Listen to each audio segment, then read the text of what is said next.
So today we're going to be discussing the importance of healthy nutrition as it relates to being able to have fun when you cook with easy recipes. We're going to make a few things that are pretty easy to make. It's not like boiling water, but it'll be fairly easy to make. Items that are easy to pack and take on the go. So we will prepare them today, but there'll be items that can be microwaved and put in containers. They can be frozen and you can enjoy them throughout the week. And we also want to make sure that our recipes are super healthy. So today we're going to try to encompass all of those things in what we make. So today we're going to start off with sweet potatoes. You said you love sweet potatoes. You said you love them. I love sweet potatoes. I'm sure you all love sweet potatoes as well. So we're going to prepare them in a way that makes it easy to make and easy to carry. So the first thing you want to do is rinse your potatoes off, which we've already done that in advance. So we've rinsed our potatoes. And it's just as simple as taking, and I'm going to borrow one of your potatoes, taking your potato and slicing it on a diagonal. Be careful with your knife. And that's it. We just want to make sure that we slice it on a diagonal because this cuts down on the amount of time it takes to bake them to get them done. So why cook them whole? Because technically speaking, for you, for myself, and for the audience here, we probably shouldn't have to eat a whole potato in order to be nutritionally and satisfied. So we're going to cook them in this serving size so that one of these is an actual serving size, which probably equals about a half a cup. So that's what you ladies are going to do. You're going to cut it in a diagonal. Be careful with your knives there. Sit your hand on top. Yep. You just kind of take your time. A lot of people, the old-fashioned way was to rub oil over it. But we really don't need the additional oils when it comes to baking a sweet potato. I'd rather add the oil in a different recipe for a different item. So I'll take it and put it face down because this is where all the sugars are on the inside of the potato. So I put it face down so as to not leak in the oven. And we just wrap it just like that. And so now that you ladies have all of your sweet potatoes cut, you're going to do the same thing. Oh, I can rinse that. You're going to take a small piece of foil, put the potato flesh side down, which this is the flesh and this is the skin. So we're going to put it flesh side down and wrap it up.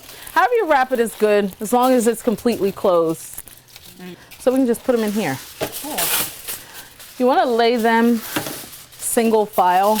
You want to make sure that each one has a surface to lay on so that they cook evenly and are done at about the same time. And you want to turn your oven to 350 degrees and cook the potatoes for about 35 minutes or until they are fork tender. So we'll put those in the oven. But typically when this is cooked till it's done, it ends up nice and caramely on the side. But usually there's like a nice caramel glaze on that side. And then that's when you know also it's done and it's soft to the touch. The next thing we're going to do is we're going to prepare our breakfast peppers. So the idea behind a breakfast pepper is to have, again, another item that's pretty easy to make. It's easy to carry along with you when you're on your way to work, on your way to school, in a rush, but then it's also complete whole nutrition. So the ingredients that we'll be using to make the breakfast peppers are obviously green and red peppers. We have sweet onion. We cut up extra red peppers in order to put them inside the pepper. We have a chicken sausage here, which is an Italian sausage, and a sweet and spicy sausage. We have parsley and also have cut up mushrooms. And we're going to use eggs. We're going to use half egg whites and we're going to use half whole eggs. There'll be a total of 6 eggs, so we'll use 3 whole eggs and 3 egg whites in the recipe. So what you ladies are going to do next is prepare your peppers. So most of the peppers are about the same size, so you want to try to get uniform peppers. And when you grow them in the garden, they tend to come out about this size. But since the garden is inactive right now, these are from the store. So You take your pepper and cut it in half. And then with that knife, you're going to use the tip. Always keep the pepper on the surface of the board, because then that way you have something to leverage the pressure off of. Don't hold it in your hand, because then you're, more likely to cut your hand. And then you're going to cut that core out, leaving the lid on the pepper. So we still have our lid on the pepper. The pepper's cut in half. We try to remove as many seeds as we can. And so your pepper should look like this. Pepper should look like that once you're done. So in today's lesson, we tried to come up with different recipes that accommodate different situations. So we are preparing a quick on-the-go breakfast item, also a lunch item, in addition to a few dinner items. And some of the meat that we'll prepare today that's considered a lunch or a dinner item can surely be used for breakfast. We have our roasting pan here, which the peppers are going to go in here.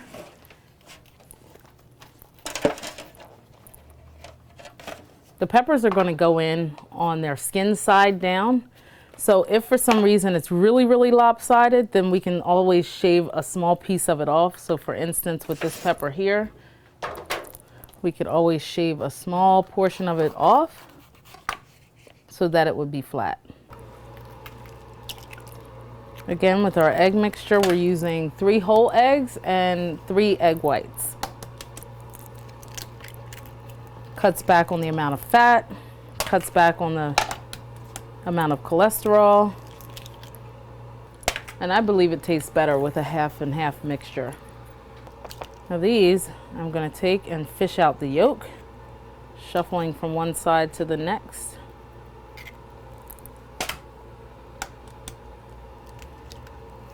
You wouldn't know that, it's okay.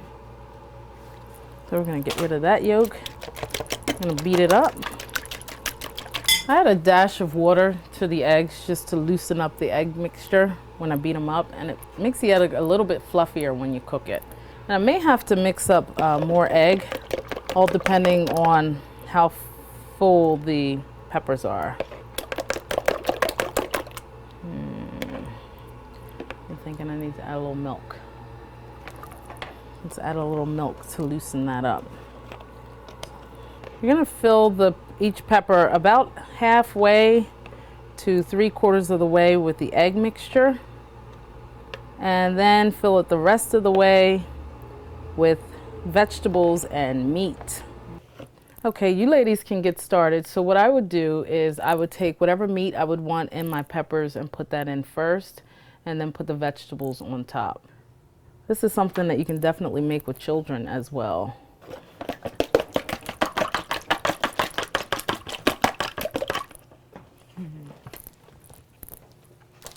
Add a little more coconut milk. Here, I'm doing the golden meat. How's that sound? We'll go from there. Lovely. These do look really good.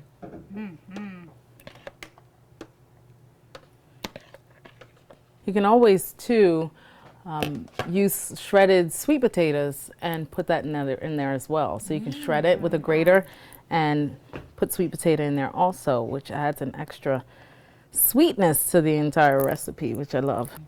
It's looking good.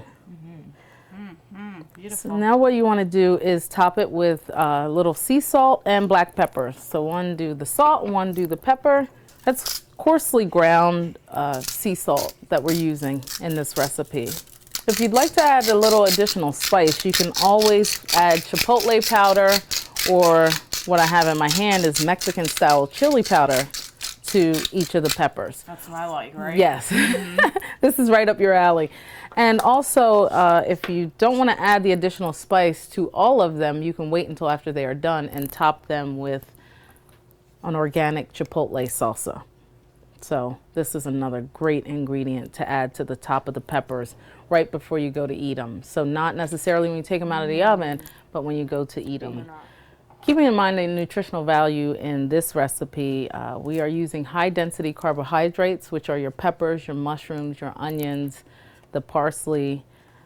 They are high density, meaning they have a great nutritional value in the way of nutrition, and We have chicken sausage, which is lower in fat than pork sausage, and that has a lot of protein in it, in addition to the egg, which is high in protein and it has some good fats. So we're going to put these in the oven, and if you enjoy dairy, which just has eggs in it, you can also top this recipe with a little bit of cheese, which would be really, really good. So let's get the foil, and we're going to cover this. We're going to cover it for the majority of the time it cooks. And then for the rest of the time, we'll remove the covering and kind of let it get a little bit brown on top. So we're going to put that in next to our sweet potatoes. As far as the breakfast peppers, they'll be done as soon as the egg is solidified, because the egg is the longest thing to cook inside the pepper. The meat was already browned, so that's already done. The vegetables will cook in no time, so it's just until the egg is actually a solid and you can take it out and handle it. So that should take about 30 to 35 minutes on 350 degrees. 30 minutes later, you have breakfast for the week. For more information about our community gardens and for additional healthy recipes, please visit us on the web at www.mosaicclt.org.